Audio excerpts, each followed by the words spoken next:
If you are enrolled in the IGNOU PGDFSQM, the Post Graduate Diploma in Food Safety and Quality Management, then MVPP-003 is not just another course. It is the largest single course in the diploma, and the only project you will ever do. I am BK Sani, founder of IGNOUProject.com, and this guide is built entirely from the official School of Agriculture program guide. So the direct answer, MVPP-003 is Project Work 1, the compulsory project course of the PGDFSQM, 8 credits, which IGNOU counts as 240 study hours. It is assessed on one thing only, a written report worth 100 marks with 40 to pass, and its purpose is a comprehensive analysis of how good hygienic practices, HACCP, a quality management system or a food safety management system, is implemented in a real food establishment. No theory paper, no assignment. The report is the whole course. Here is the map.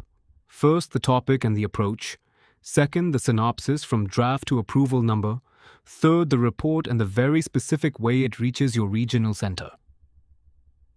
And fourth, the marks, including the official rubric most PGDFSQM students have never read. Quick program facts because the project only makes sense inside the structure. The PGDFSQM runs under the School of Agriculture. 36 credits across 8 courses. It was developed with APEDA under the Ministry of Commerce. Minimum 12 months, maximum 36 months. English only January and July sessions. And the diploma carries 800 marks in total. Here is the full course map. 4 theory courses at 4 credits each. MVP-001, Food Fundamentals and Chemistry. MVP-002, Food Laws and Standards. MVP-003, Principles of Food Safety and Quality Management. And MVP-004, Food Safety and Quality Management Systems. Then MVPI-001, Food Microbiology, 2 practicals, MVPL-001 and MVPL-002, and the 8th course, MVPP-003, at 8 credits. Now the arithmetic, because this is where students misjudge the course. 8 credits out of 36 is 22% of your entire diploma, 100 marks out of 800. In the master's version, the MSCFSQM, the same code is only 11%, because that degree is 72 credits. Same code, double the weight.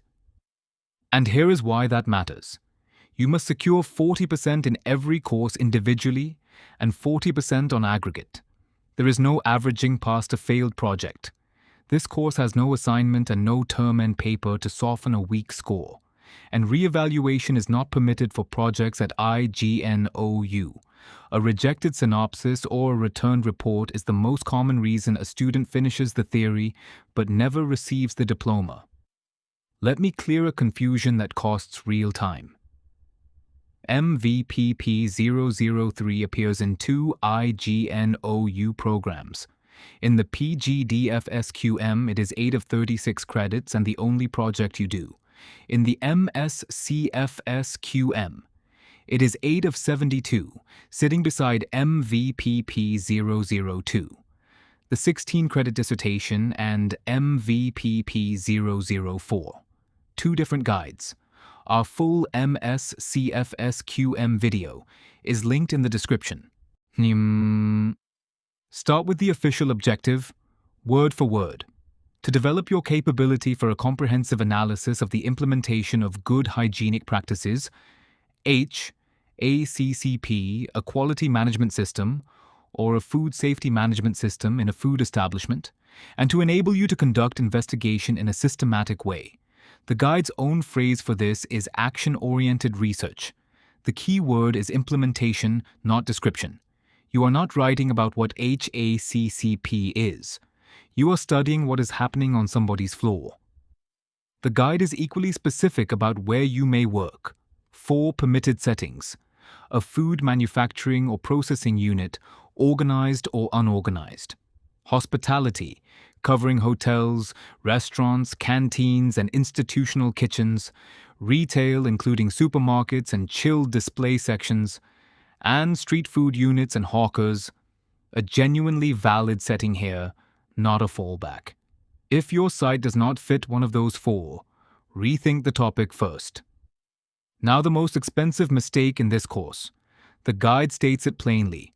The project should not be a theory or literature-based exercise. It should be practice-oriented. IGNOU repeats it in the submission notes. So a desk-based study, comparing standards or reviewing published papers, is the single most common reason a synopsis is rejected. You need primary observation. Somebody's premises, somebody's records, somebody's actual practice.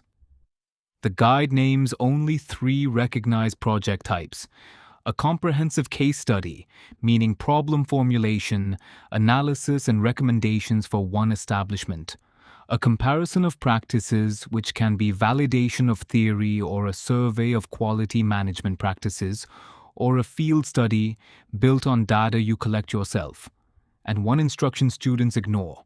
The project should be challenging but manageable within your resources and time. Your topic must also sit inside one of 4 broad themes: good hygienic practices, HACCP, quality management systems or food safety management systems, the development of training modules, for workers or for middle management, food laws and standards including compliance and labeling, or the analysis of food products tied to a real quality assurance question. Now the rule almost nobody reads. The guide prints 25 suggestive topics, and almost every student treats that as the approved menu. But the project chapter calls the list illustrative, and then advises that students select their topics outside this list. The reason is obvious. Those titles have been recycled by thousands of students since the guide was written. Use them to learn the shape of an acceptable topic. Then build your own. Run your topic through 4 tests before you write anything. The access test. Can you physically enter that establishment repeatedly with permission for around 2 weeks? The evidence test. Will it generate primary data, readings, checklists, records, observations? The standard test. Is there a name standard or clause you can measure the practice against? And the micro test. Could you write your title on 1 line without needing the word and? Let me show you that in practice. Take a weak topic: food safety in supermarkets. No establishment, no location, no standard, no data, and answerable from books. Now the sharp version: assessment of cold chain temperature control and its compliance gaps in the chilled dairy section of 3 modern retail outlets in Ghaziabad, Uttar Pradesh. Setting: retail. Type: a field study combined with a comparison of practices. Theme: FSMS implementation measured against ISO 22000 and Schedule 4. The improvement is not a bigger idea. Synopsis: the guide is precise, around 500 words, not 2,000, not 15 pages. In those words, it must state the objectives, the research methodology, the sampling, the instruments to be used, any limitations, and the future direction for further research. 500 words is not a limitation imposed on you. It is a test of whether your topic is focused. A vague topic cannot be described in 500 words. The guide lists 6 elements the synopsis must contain: a clear statement of the topic, a statement of objectives, your hypothesis or your research questions instead, the methodology you intend to adopt with tools and techniques, the population and sample size proposed, if there is field work, and the implications for food safety and quality management. On objectives, the guide sets a ceiling. It is better to limit them to 4 or 5. A large number will be difficult to achieve. Given the scope of the project and the time available, then it gives the 2 words your evaluator tests against. Objectives should be achievable and measurable, so every objective should contain a verb you can prove you performed, and a number you can report. If it has neither, it is not an objective. Here are 4 objectives for the worked example. so you can copy the pattern rather than the topic. To record display cabinet and product core temperatures of chilled dairy items across 3 outlets at 3 fixed slots daily over 14 days. To assess each outlet's monitoring and corrective action records against ISO 22000 and Schedule 4. To identify where temperature excursions occur most often, and to recommend an outlet-level corrective action plan. Now the methodology paragraph, where most synopses go soft, answer the guide's 4 questions. Design.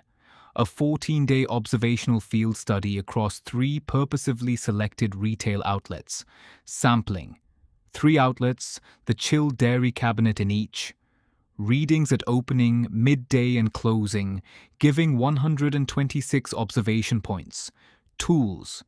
A calibrated probe thermometer, a data logger, a structured compliance checklist, and review of the outlet's own logs. And analysis. Mean, range, and the percentage of readings outside the declared storage temperature. Next, your supervisor.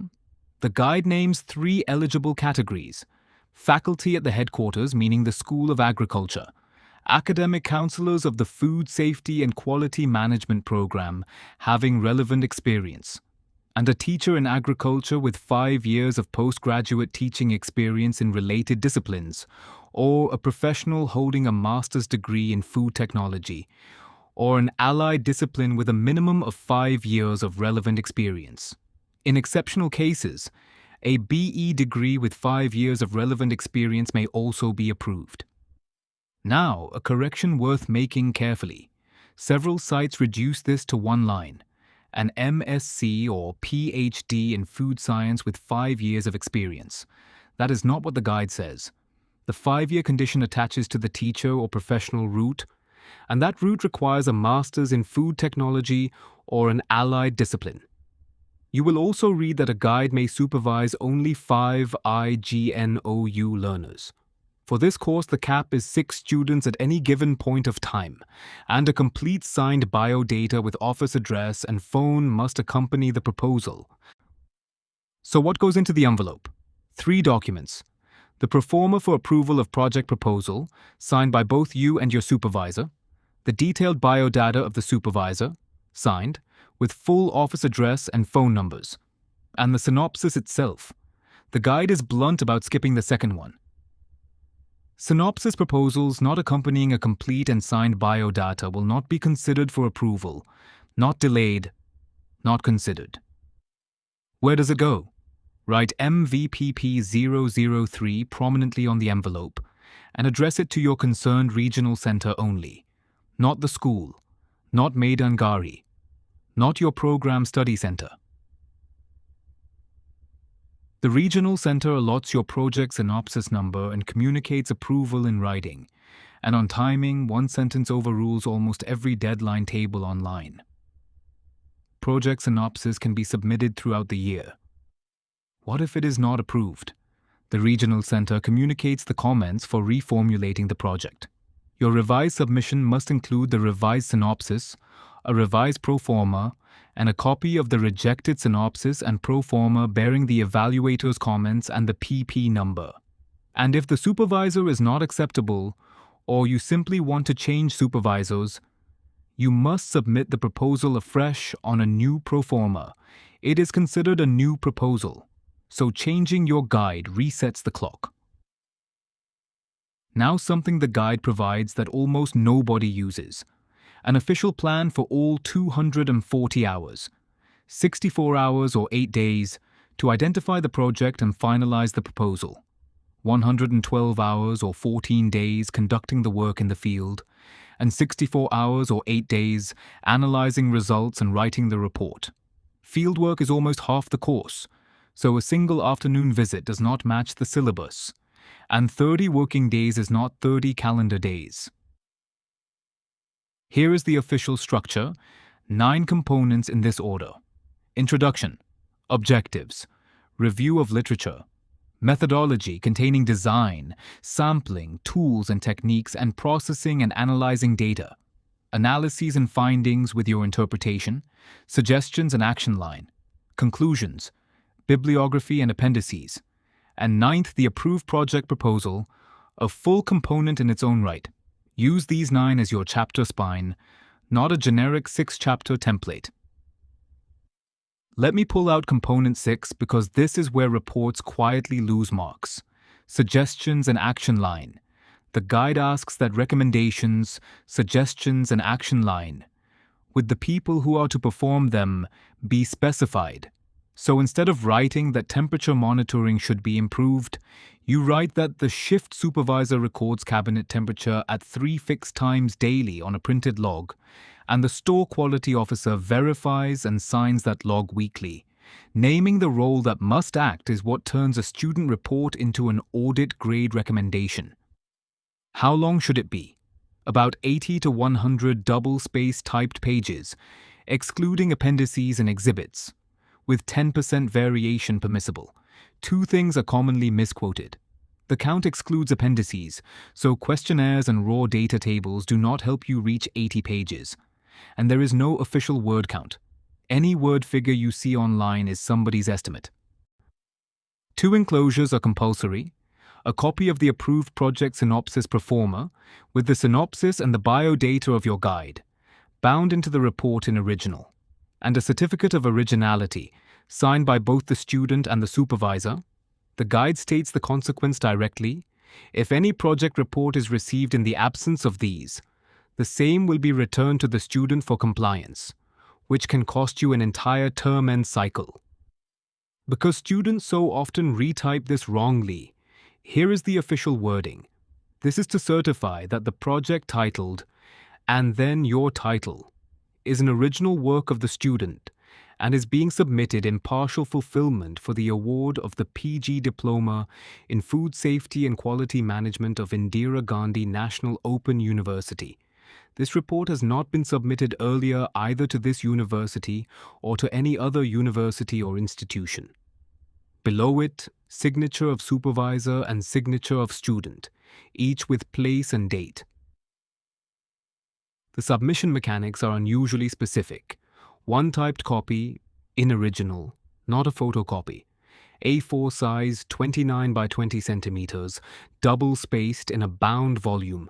It goes to the regional director of the concerned regional center by registered insured post. Mark the envelope on top with the words Project Report MVPP-003. A PR number is allotted on receipt, and the report will not be returned, so keep a complete copy. Now a correction that could cost you a whole cycle. Many pages tell students to convert the report to a PDF, keep it under 10 megabytes, and upload it. The program guide prescribes none of that. To be fair, IGNOU does operate a central project submission portal, open separately for each term-end session. But whether MVPP-003 is actually enabled there for your session is a regional center question, and the answer has varied. So ask in writing. Do not assume either mode. Here is the rule that actually governs your dates. The project report can be submitted any time throughout the year. Then, a report submitted after the 30th of November till the 31st of May is counted for the June term end, and a report submitted after the 31st of May till the 30th of November is counted for the December term end. So the date does not decide whether you may submit. It decides which cycle your result lands in. A returned report restarts that clock. So build a 4-week buffer. Now the marks. The guide publishes the exact evaluation criteria, and few students read them. Criterion 1, task definition and approach, 25%. Precise objectives with a rationale referring to underlying principles in the literature, plus a justified methodology. Criterion 2, literature review, findings and evaluation, 50%. A clear conceptual framework, analysis, synthesis and evaluation, and feasible conclusions. Criterion 3, communication of ideas and presentation, 25%. Half your marks sit in one criterion. So here are 4 moves that convert that rubric into marks. 1. Put a rationale under every objective, citing the clause or standard that makes it necessary. 2. Compare and contrast, do not just report. 3 outlets is an opportunity to compare them, not 3 separate descriptions. 3. Defend a position with your data. And 4. The cheapest marks in the course. Write in the third person and label every table and figure. The pass standard is straightforward. The weightage to the project report is 100%. 100 marks, 40 to pass, individually and on aggregate. Marks are awarded by experts empaneled by the school with the regional centers. That panel includes the writers of the program's own study material, approved counselors, School of Agriculture faculty, and academics associated with the Food Safety and Standards Authority, and food auditors. So write it as though a practicing auditor will read it. Final certification of the diploma is on a 5-point scale. Grade A, 5 points, 80% and above. First division with distinction. Grade B, 4 points, 60 to 79.9 first division. Grade C, 3 points, 50 to 59.9 second division.